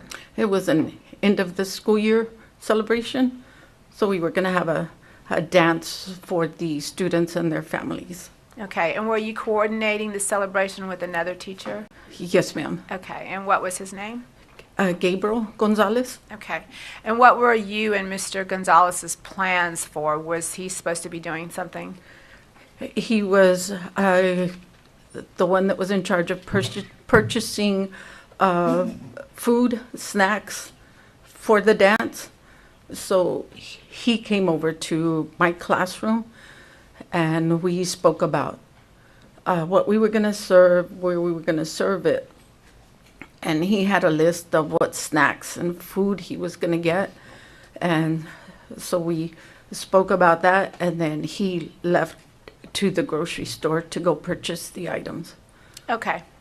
And while he was at the grocery store, were you still in your classroom? Yes, ma'am. Okay. And at some point, did you hear back from Mr. Gonzalez? He texted me and said, hey, I've already got the groceries. Can you go and unlock the gate so we can deliver everything through the back and not have to carry everything from the front? So if you were pointing at the back, when you say the back, can you tell the jury what area you're talking about? We called this the back of the campus, and that was considered the front. Okay, and for the record, you pointed to the far northwest side of the campus off of Geraldine Street. Yes, ma'am. And is there a gate there? Yes. Okay. And is that gate usually locked? That gate is always locked. Okay. So when he called you and said, meet me at that west end gate so we can get the groceries in, what did you do then? I unloaded the stuff that was on a cart in my classroom, and I pulled the cart out to the door, and I left it there, and I went back inside my classroom. After a few minutes, I said, he's probably on his way, so I... You're listening there to live testimony from the Texas trial involving that former Uvalde police officer who is being tried on 29 counts there, including child endangerment and abandonment there for his role, or what prosecutors would say absence of role, inaction in that deadly shooting years ago at Robb Elementary there in Uvalde. Okay, I told you that we'd be monitoring the moment in which Homeland Security Secretary Kristi Noem came to the podium for this announcement she is making. She now is. We're going to listen a little bit. I'm also curious to see if she'll talk about what's going on in Minnesota, but here she is at the moment. Let's go ahead and take her live. As well, and those individuals have been brought to justice. But those individuals would have never been in this country if they hadn't been allowed in by the Biden administration when they ignored our federal laws and allowed them to come in illegally. Now, the officer that was injured doesn't seek public attention. He wishes to remain anonymous, but he had a distinguished career and a legacy of service and continues to do so. But his life was forever altered by this heinous crime. His attackers never should have been in this country, and they've been protected and were protected up until that point by sanctuary city policies. In fact, they had long criminal rap sheets and were released by the Biden administration and continued to be released by leaders in this city to perpetuate crimes against the citizens that live here. During our investigation, we learned that these scumbags were affiliated with a transnational criminal organization, the notorious Trinitaris gang in New York. We began to target every single last person that is affiliated with them and recognized that they needed to be brought to justice. The American people deserve dignity, they deserve justice, and we deliver both. So we launched Operation Salvo here in New York City. Operation Salvo was a cooperation of the resources of CBP, HSI, ERO, and also the federal prosecutors from the Southern District of New York. The New York County District Attorney's Office also participated in this operation. We've arrested 54 individuals as a part of Operation Salvo since its inception just a few months ago. Those arrested are violent transnational gang members and affiliates associated with Trinitarios who are responsible for weapons trafficking, for human smuggling, for narcotics distribution, and for armed robberies. They had perpetuated previous violent attacks across the city of New York City. We have already removed not only many of these individuals that we have arrested, but over 60% of them have been returned back to their home countries to face justice for their crimes there as well.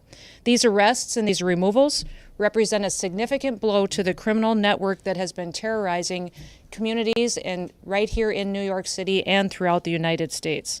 And that's our message to this administration, to this city, to the state, and to the United States, is that President Trump and his law enforcement officers that are entrusted to protect the American people will every day continue to keep America safe. Operation Salvo is just the beginning of a broader and a much more sustained effort to go after not only transnational criminal organizations and networks, but also illegal criminal aliens throughout the country. We are on offense. The Trump administration is using every single tool that we have to protect the American people. Sanctuary policies, whether they're here in New York City, whether they're in California, Illinois, or Minneapolis, if you are a criminal illegal alien, we are coming to get you. We will arrest you. We will bring justice, and we will also bring safety to the American people. We are warning anyone, if you think you can harm an individual, a citizen of the United States, or a law enforcement officer, we will find you and bring you to justice. If you lay a finger on one of our officers, we will catch you, we will prosecute you, and you will feel the full extent of the law.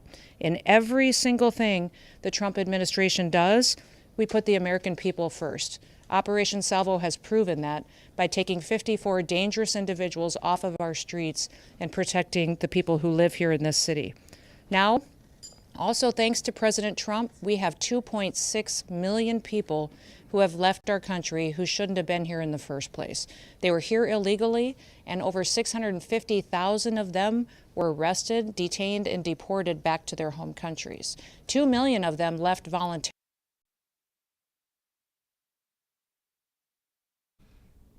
Okay, it looks like we lost that shot there as you were listening to comments live from Secretary Noem from New York City. This as a protester happening in New York City in response to the deadly shooting that took place in Minnesota. And then, as you can see from some of the signs there, these folks here are, there you go, Renee Nicole Good. Again, that was the name of the woman who was killed by an ICE officer in Minneapolis just 24 hours ago.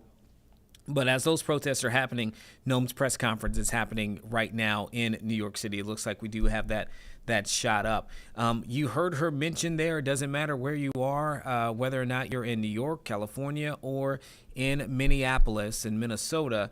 They said that they are going to be looking and further into this immigration enforcement. She was getting into the operations and the efforts by the Trump administration since the president has come back into office.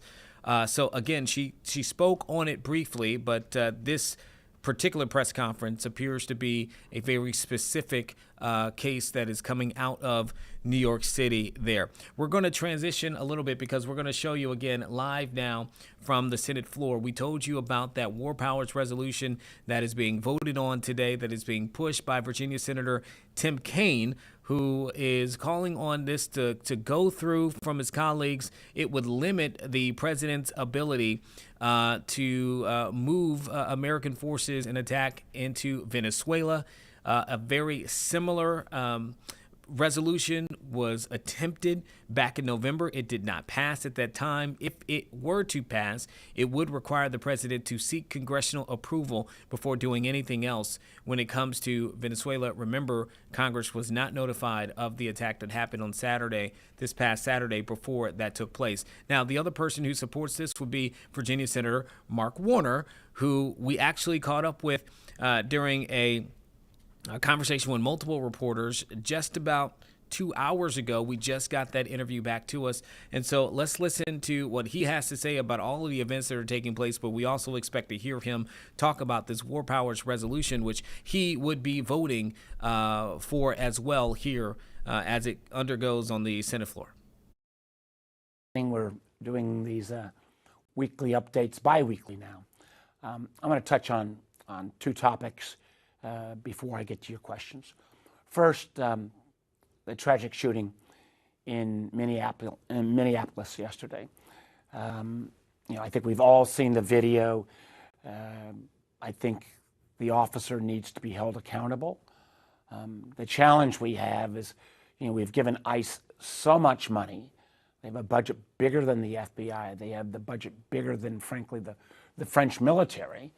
And it appears that in ICE reporting itself that each agent is almost given a daily quota of people to be wound up. And I believe that kind of pressure. I have no idea what the record of the officer who conducted the shooting, his background, but we do know, when you're trying to fill 10,000 new slots, you've got a much shorter time for training. You may not have the kind of ability to do crowd control, and it appears in this case that while it was a single shot, there's needs to be a fulsome and thorough investigation, and everyone needs to be held accountable. It is, again, though, the bigger question is when the president almost always, over the objections of the local mayor and governor, puts this level of federal forces on the street in a confrontational mode. Oftentimes these ICE agents masked, as we've seen the data already, not just from Minnesota, but everywhere, often masked, picking up moms as they drop their kids off to work, or dads on their way home. Or I think the statistics in Virginia said that about 75% of the people who had been arrested had no prior criminal background. So the whole idea that the president said we're going after just the bad guys is not been proven at all. And instead, by this kind of, again, quota-driven roundup approach, you end up with tragedies that took place, similar to what took place yesterday in Minneapolis. So more facts to come, but the facts all do need to come out. On what has been taking up most of my time this week, and that is monitoring the situation in Venezuela. There was a second brief for all of the senators yesterday. I attended and received some of the same message. I want to say at the outset, I say repeatedly, Maduro was a bad guy, and Venezuela and the region are better for him being gone. And also, the military strike was extraordinary. I mean, I'm sure there'll probably be a film about this within the year, but the precision and timing of 150 planes and attack helicopters, the ability to have a staging area, the ability to get in, the real courage of the lead man on the mission who got shot repeatedly but still stuck the landing, got Maduro and his wife out safely. American soldiers literally were protecting Maduro and his wife with their own lives by putting themselves between Maduro and the Cuban guns who were shooting at them. So that part is remarkable, but it's also just on plain face of it. This was a military action. It was not a legal action. And as such as starts and spurs the War Powers Act that my friend Senator Kaine is going to put forward today, I will clearly be voting for that War Powers resolution. Two last comments, which I continue to make. One is that there is such a precedence being set here that if we can go in and snatch a leader of an adjacent country because we simply feel like that leader may have offended our law, the obvious comparisons are, Putin taking on Zelensky or Xi taking over China. People will say, well, Warner, Putin and China doesn't need international law to take their actions. But international law, as kind of feeble as it is, still sets some guardrails. This would sound like an absurd example here I'm going to give you, but what happens if the president of France decided that he didn't like the president of Switzerland? Could the French military go in and snatch the president of Switzerland? Well, you might say, that's crazy. That will never happen. I mean, That's as crazy as the United States government thinking it might invade a NATO ally like Greenland. We are in the kind of the period of the theater of absurd almost with some of these scenarios, but there is clearly a precedent setting here that removes America's ability to make a moral standing argument when it takes out a bad guy. In terms of what goes on going forward, I think about young people who are out there struggling to get health care now, which the president has not addressed, jobs because of the threat of AI.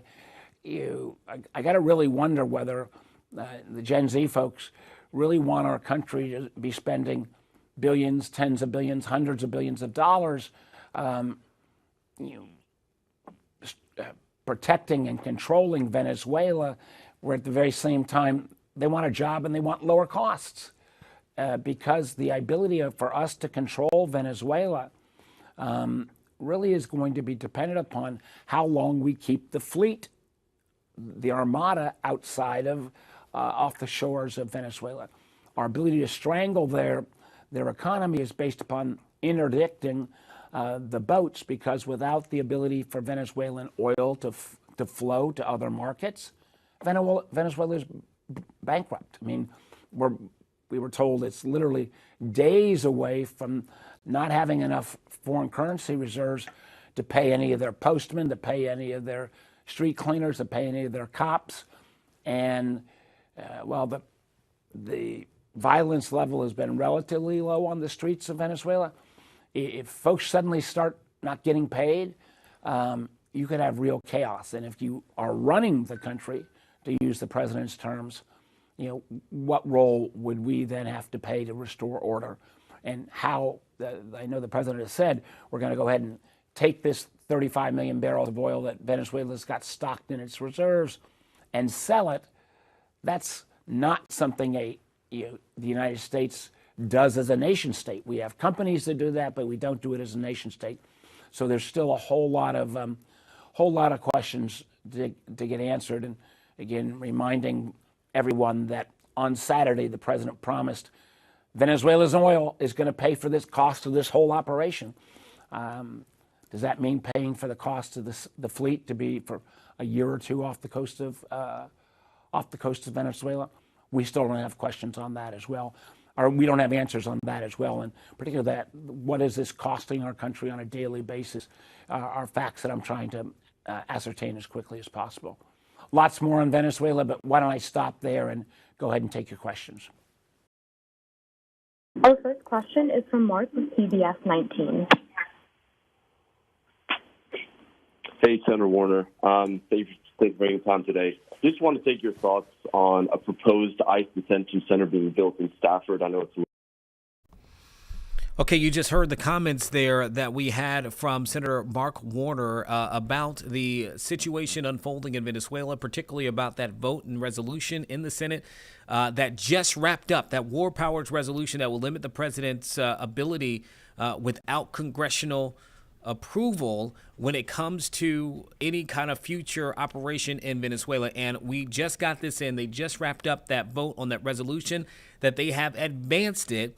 Again, it would limit President Donald Trump's ability to conduct further attacks against Venezuela. That vote that just took place was, you could call it a disapproval of the president's expanding ambitions into the Western Hemisphere. It went 52 to 47 in the Senate. It now advances that war powers resolution, which makes sure that there will be a later vote for a final passage. So we still have to wait to see if it would get the ultimate approval there in the Senate. But here's the thing. No chance of it becoming law, because the president would have to sign it if it were to even pass the House. All right. So you could pretty much assume that that's not going to happen. But still, it is a very significant gesture, if you would may, because this is, again, showing that there is a majority of senators who believe that the way in which this went about in Venezuela, without having any kind of congressional approval, They have concerns about that. So again, that resolution passed 52-47, pushed by Virginia Senator Tim Kaine. You heard it there, supported by Virginia Senator Mark Warner. And now it goes to another stage where it could get advanced for a later vote for final passage through the Senate. But again, unlikely that would become law, because very unlikely that President Trump would sign that in and of itself. But that just came in. Meanwhile, on the House side of things, they are expected to take a vote today on the extension of the Affordable Care Act tax subsidies.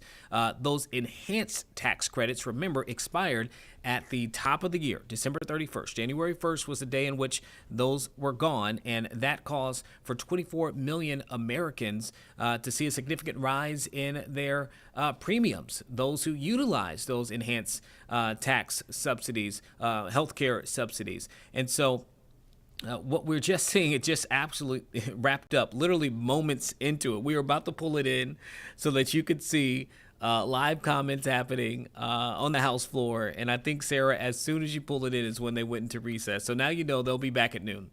But we do expect, again, for that vote to take place today. It's a Democratic bill that would extend those tax credits for 3 years. That's what they've been pushing for. It was the sticking point during the longest ever government shutdown that we experienced just in the fall for those 43 days. Ultimately, there was no real resolution when it came to that issue. The promise was made that there would be a vote. Remember, there were votes in the Senate. Neither of them passed. The GOP then passed their own version of a healthcare resolution that did not include the ACA tax credit extension, which we can also tell you that there have been leaders on both sides, bipartisan support for some form of extension of those enhanced tax credits, because it impacts so many people across the country, including right here in Hampton Roads.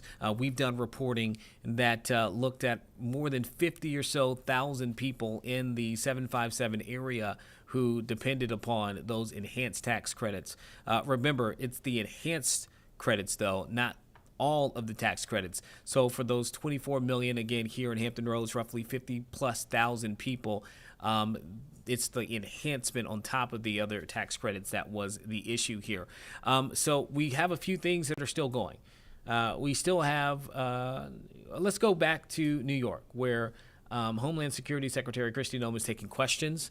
Again, this in the spirit of trying to get more answers about what took place in Minneapolis as well, but they are talking about a separate thing that took place there in New York. It looks like she just stepped away from the podium, but we'll go to it anyway here, Sarah, and then we'll monitor that, and then also we'll monitor the ongoing trial there in Texas. But first, let's go to New York with the secretary and the rest of the team for this announcement.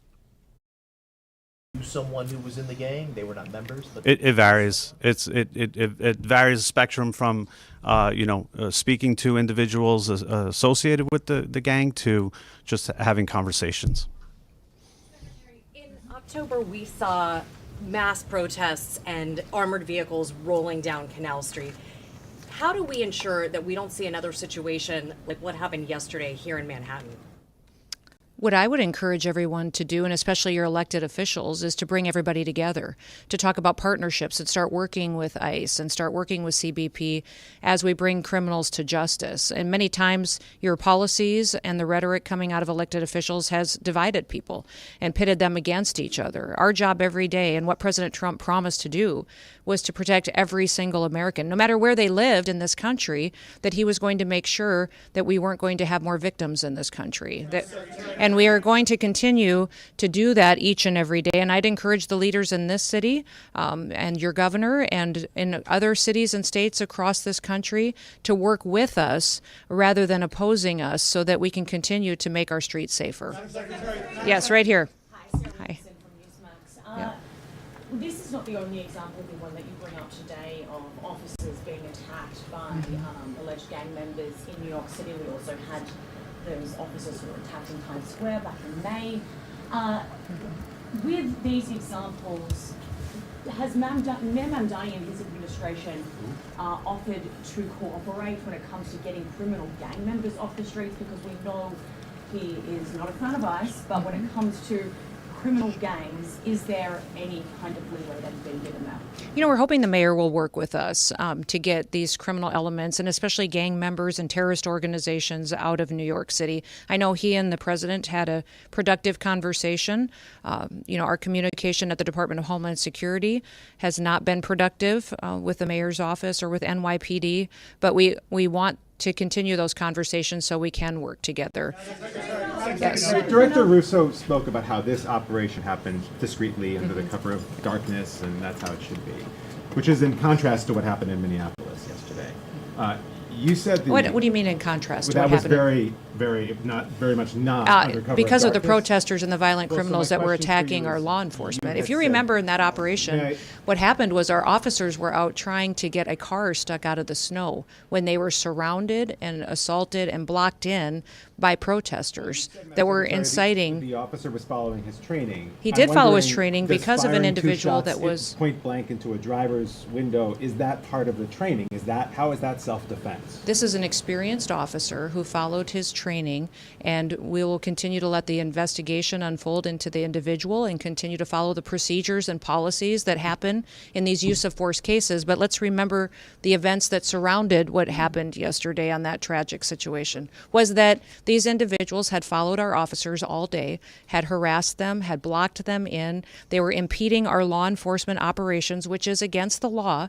And when they demanded and commanded her to get out of her vehicle several times, she did not. So we'll continue to allow this process to unfold and recognize that these law enforcement officers every single day put their lives on the line. They go out and do their jobs. They go out and Terrorist, though, without an this was an investigation. act of domestic terrorism, There which had is been no perpetuating investigation into who she was or what she was about, and yet now you're saying these you can't policies speak and about the incident procedures that because of follow a use of force situation like this are continuing to be put in place. So this is standard operating procedure after every use of force situation is that we follow these procedures and protocols. This situation is no different. Back there. Nope, this young lady right beside you. I'll come to you next. Thank you so much. Should we expect a surge of agents in New York City, and if so, when? I would say that President Trump and his administration are focused on protecting people. So we will never telegraph exactly the numbers and operations that we have and where we will be focused on. But I think that when you see violent criminals that are taking advantage of American citizens and putting their lives in jeopardy, our law enforcement officers at DHS will always show up. Yes. I'll come back. I'll come back. Go ahead. Secretary, the officer involved in the shooting yesterday, has he been suspended or is he still in the field? The officer went to the hospital. He was hit by the vehicle, went to the hospital and received treatment, was released, and is spending time with his family now. Yes, sir? Yes. In Minneapolis yesterday, you said the surge there would continue. While you didn't directly say whether we can expect an ICE surge for civil deportation enforcement, can you explain what a surge is in I won't. practice? I won't describe in detail our law enforcement operations that we have. It's just puts our officers' lives in jeopardy, but they will be there enforcing the laws of this country and upholding the public safety needs that have to happen when it comes to enforcing federal law. Just Homeland Security investigations. You know, we've got thousands of officers there, and I'm not opposed to sending more if necessary to keep people safe. Secretary, no. Secretary, no. Back up here. Secretary, can you talk a little bit about the experience of the officer and some of his background? How much training did he have? How much training in these types of situations did he have, even if he's from the region? Yeah, And you I'm not going mentioned to a get little bit of- specific to this officer, but he's an experienced officer that has served a number of years, and we recognize that he acted according to his training. Homeland Security Secretary Kristi Noem there taking questions from reporters about that situation in Minneapolis, which again claimed the life of a woman who graduated right here in Old Dominion